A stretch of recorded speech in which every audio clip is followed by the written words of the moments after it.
ನಮಸ್ತೆ ಸ್ನೇಹಿತರೆ, ಸಿರಿಸಿಂಚನ ಯೂಟ್ಯೂಬ್ ಚಾನಲ್ಗೆ ಸ್ವಾಗತ. ನಾನು ನಿಮ್ಮ ಗೆಳತಿ ಭಾಗ್ಯ. ನೀವಿನ್ನೂ ನನ್ನ ಚಾನಲ್ ಸಬ್ಸ್ಕ್ರೈಬ್ ಮಾಡ್ಕೊಂಡಿಲ್ಲ ಅಂದರೆ ಈಗಲೇ ಸಬ್ಸ್ಕ್ರೈಬ್ ಮಾಡಿ, ಪಕ್ಕದಲ್ಲೇ ಇರುವ ಬೆಲ್ ಐಕನ್ ಒತ್ತಿ ಆಲ್ ಅಂತ ಸೆಲೆಕ್ಟ್ ಮಾಡಿ.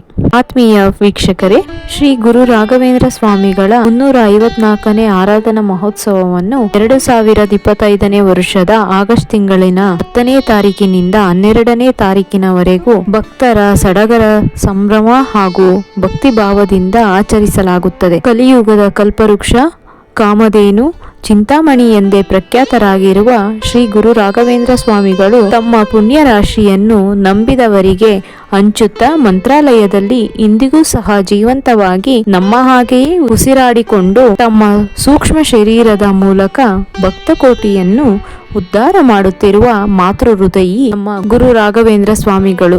ಎಂತಹ ಕಷ್ಟ ಪರಿಸ್ಥಿತಿಯೇ ಇದ್ದರೂ ಶ್ರೀ ಗುರುರಾಯರ ನಾಮಸ್ಮರಣೆಯೇ ನಮಗೆ ದಿವ್ಯ ಔಷಧ. ಇಂತಹ ಮಹಾನುಭಾವರಾದ ಶ್ರೀ ಗುರು ರಾಘವೇಂದ್ರ ಸ್ವಾಮಿಗಳ 354ನೇ ಆರಾಧನಾ ಮಹೋತ್ಸವಕ್ಕೆ ಎಲ್ಲ ಭಕ್ತರು ಪಾಲ್ಗೊಂಡು ಶ್ರೀ ರಾಯರ ಆಶೀರ್ವಾದವನ್ನು ಪಡೆಯಬೇಕು. ರಾಯರು ಶ್ರಾವಣ ಮಾಸದ ಕೃಷ್ಣ ಪಕ್ಷದ ದ್ವಿತೀಯ ತಿಥಿಯಂದು ಬೃಂದಾವನದಲ್ಲಿ ಐಕ್ಯರಾದರು. ಈ ದಿನವನ್ನು ಗುರು ರಾಘವೇಂದ್ರ ಸ್ವಾಮಿಗಳ ಆರಾಧನಾ ದಿನವೆಂದು ಆಚರಿಸಲಾಗುತ್ತದೆ. ಮಂತ್ರಾಲಯದಲ್ಲಿ ರಾಘವೇಂದ್ರ ಸ್ವಾಮಿಗಳ ಆರಾಧನಾ ಮಹೋತ್ಸವವನ್ನು 10ನೇ ತಾರೀಕಿನಂದು ಪೂರ್ವಾರಾಧನೆ, 11ನೇ ತಾರೀಕಿನಂದು ಮಧ್ಯಾರಾಧನೆ, 12ನೇ ತಾರೀಕಿನಂದು ಉತ್ತರಾಧನೆ ಎಂದು ಆಚರಿಸಲಾಗುತ್ತದೆ. ಮಂತ್ರಾಲಯದಲ್ಲಿ ರಾಘವೇಂದ್ರ ಸ್ವಾಮಿಗಳ ಆರಾಧನಾ ಮಹೋತ್ಸವದ ಸಮಯದಲ್ಲಿ ಹಲವಾರು ವಿಶೇಷ ಪೂಜೆಗಳು ಮತ್ತು ಕಾರ್ಯಕ್ರಮಗಳು ನಡೆಯುತ್ತವೆ. ಮುಖ್ಯವಾಗಿ ರಥೋತ್ಸವ, ತುಂಗಾ ನದಿಯಲ್ಲಿ ತೀರ್ಥಸ್ನಾನ ಮತ್ತು ವಿಶೇಷ ಪ್ರವಚನಗಳು ನಡೆಯುತ್ತವೆ. ಈ ಸಮಯದಲ್ಲಿ ಮಂತ್ರಾಲಯವು ಭಕ್ತರಿಂದ ತುಂಬಿರುತ್ತದೆ ಮತ್ತು ಅಲ್ಲಿನ ವಾತಾವರಣ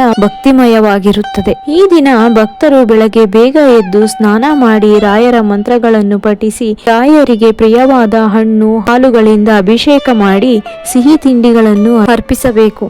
ರಾಯರ ಕಥೆಗಳನ್ನು, ಪವಾಡಗಳನ್ನು ಓದುವುದು ಮತ್ತು ಭಜನೆಗಳನ್ನು ಹಾಡುವುದರಿಂದ ಎಲ್ಲ ಇಷ್ಟಾರ್ಥಗಳು ಈಡೇರುತ್ತವೆ. ಈ ದಿನದಂದು ವಸ್ತ್ರ, ಮಂತ್ರಾಕ್ಷತೆ, ಗೋಪಿಚಂದನ, ಜನಿವಾರ ಎಲ್ಲವನ್ನು ಇಟ್ಟು ಮಠದ ಅರ್ಚಕರಿಗೆ ದಾನ ಕೊಡುವುದರಿಂದ ನಮ್ಮ ಇಷ್ಟಾರ್ಥಗಳು ಈಡೇರುತ್ತವೆ. ನಿಮಗೆ ಸಾಧ್ಯ ಆದರೆ ಈ ದಿನಗಳಂದು ಮಂತ್ರಾಲಯಕ್ಕೆ ಹೋಗಿ ರಾಯರ ದರ್ಶನ ಪಡೆಯುವುದು ವಿಶೇಷ ಫಲಪ್ರದ. ಅಥವಾ ಹತ್ತಿರದ ಶ್ರೀ ರಾಯರ ಮಠಗಳಿಗೆ ಭೇಟಿ ನೀಡಿ ದರ್ಶನ ಮಾಡಿ ರಾಯರ ಆಶೀರ್ವಾದವನ್ನು ಪಡೆಯುವುದು ತುಂಬಾ ಒಳ್ಳೆಯದು. ಈ ವಿಡಿಯೋ ಇಷ್ಟ ಆಗಿದ್ದರೆ ಸಬ್ಸ್ಕ್ರೈಬ್ ಮಾಡಿ, ಲೈಕ್ ಮಾಡಿ, ಶೇರ್ ಮಾಡಿ, ಕಾಮೆಂಟ್ ಮಾಡಿ.